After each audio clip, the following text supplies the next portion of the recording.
Raise your hand if you don't want at least six figures in your bank account. No hands up, me either. So if everyone wants to have at least $100,000 saved up, what's stopping them? The biggest reason most people don't have $100,000 saved up is because they don't have a plan to get there.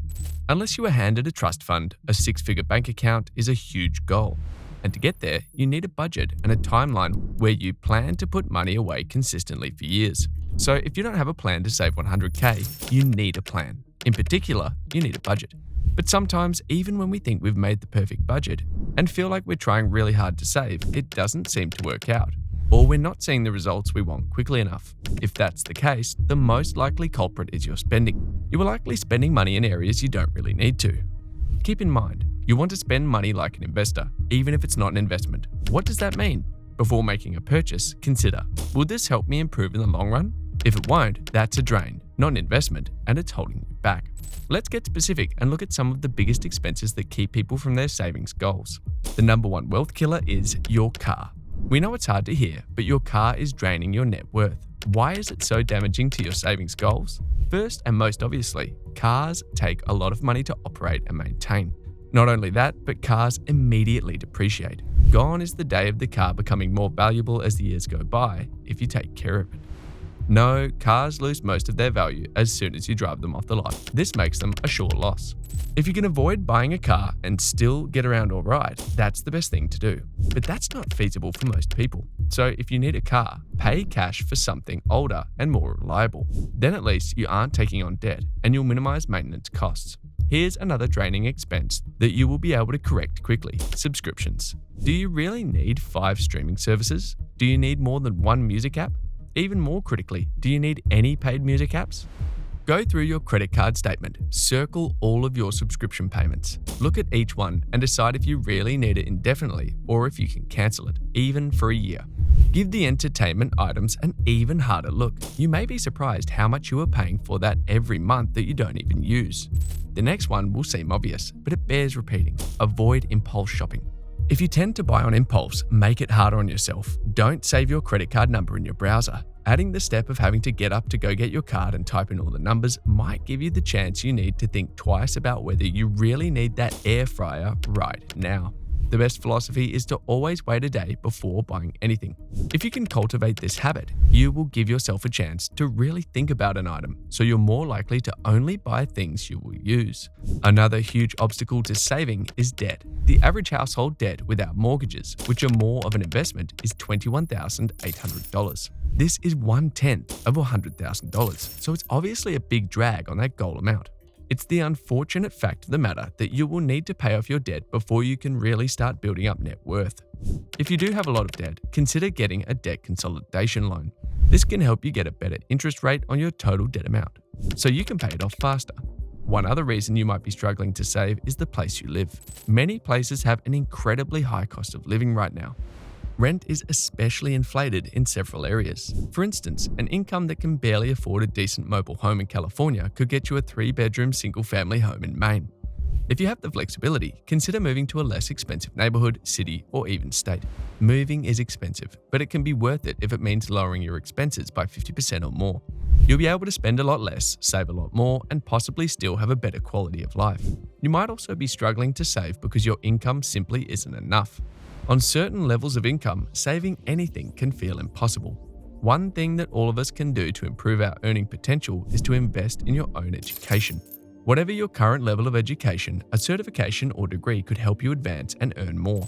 If you don't have a degree or professional certification beyond your high school diploma, it may be time to make that happen. Those with an associate's degree make around $8,000 more on average than those with a high school diploma alone. More education means an even higher average. But college is not the only answer. Those with professional training can see a huge uptick in earnings as well. For example, the median salary for a plumber was $59,880 in 2021. That's actually $9,000 more than the average associate's degree holder. So if you're struggling to save, consider upgrading your education or job training. If you can make a career switch to something better paying, even better. Maybe you've been saving regularly, but you're getting discouraged because you're nowhere near 100K. Here's what you're doing wrong with your savings that's keeping your net worth low. First, even if you save regularly, are you always saving your goal amount? If you don't always save your goal amount, it could be because you're not paying yourself first. Take out your savings from your paycheck every time you're paid, before you pay or buy anything else. If you've budgeted correctly, it will be okay. But the problem is, if you wait to only save what's available at the end of the month, you'll probably have spent it already. You might say that's impossible. Some months you really do need every penny. But even just putting away $5 regularly will help you start to build the muscle and consider your savings a priority. Pick an amount that you should be able to save, throw it into your savings first thing every paycheck, and don't look back. Another problem might be a lack of an emergency fund. Before you can safely build net worth into six figures, you need enough for emergencies. If you've watched our other videos, you've probably heard us recommend at least 3 months of expenses ready in a liquid account. If you don't have liquidity ready for the inevitable problems that come up in life, you will scramble to sell off your assets to manage trouble, and it will disrupt your plans. But if you have an emergency account ready, you'll absorb those troubles and keep moving forward. The next thing holding you back from your goals might surprise you, but you've got to get out of those traditional savings accounts. Most traditional banks offer savings accounts with such a low interest rate it doesn't keep up with inflation. This means you're actually losing money as the years go on, not making it. Place your money in nothing less than a high-yield savings account. As long as it's still FDIC insured, you're good, and you'll be earning a lot more. Now let's get into what mistakes in investments commonly hold people back from achieving their net worth goals. The first problem, do you have any investments? If you have some money saved, simply waiting for a savings account, even a high-yield one, to make you rich will not work. Make sure you are putting at least a portion towards investments. Don't avoid investing just because you don't know anything about it. There are easy apps that can do the heavy lifting for you to get you started. You simply deposit your money and the algorithm-based investments are done for you. These can have very reasonable return over time that usually match the ups and downs of the market. Of course, do your research and read reviews before trusting anyone with your money. On the other side, don't jump into stock market investing like you think you're the next Warren Buffett. The Warren Buffetts of the world only get that way after decades. Take time to learn about everything and start with simpler ways of entering the market, such as index funds or mutual funds. The other mistake you might be making is keeping your whole nest egg in one place. You need to diversify where your net worth lies. Putting your money into multiple places means more security overall and more opportunities. When considering where to put your savings, make sure you take on an appropriate amount of risk for what you have saved up. If you are closer to zero than 100K, you need to be more careful. If you take on too much risk, you'll be back at square one. But if you take on no risk, you won't grow quickly, and you'll be doing yourself a disservice by reducing your net worth over time. For instance, throwing 85% of your savings into your buddy's new invention might seem like a good idea, but how will you feel when you suddenly have only 15% of what you used to have? Make sure the bulk of your net worth is in safer investments while you work your way up to those six figures. Our final piece of advice to achieving 100K, avoid putting money into fat investments. Sure, crypto seems fun, but Charlie Munger, Warren Buffett's second in command, literally thinks it's evil. It's not a reliable way to build net worth, so avoid it. At least until you have a chunk of money you can stand to lose.